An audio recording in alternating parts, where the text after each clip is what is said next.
मन के सवरिया बन गईला तू चुपके से का कहिला तू। राहुल भाई आपके लिए। हर नस नस में तू गईला समा,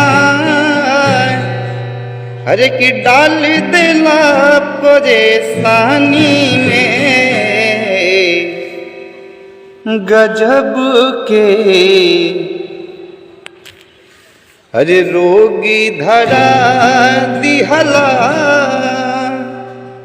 ए राजा हमके जवानी में, कि सोनिए जितरे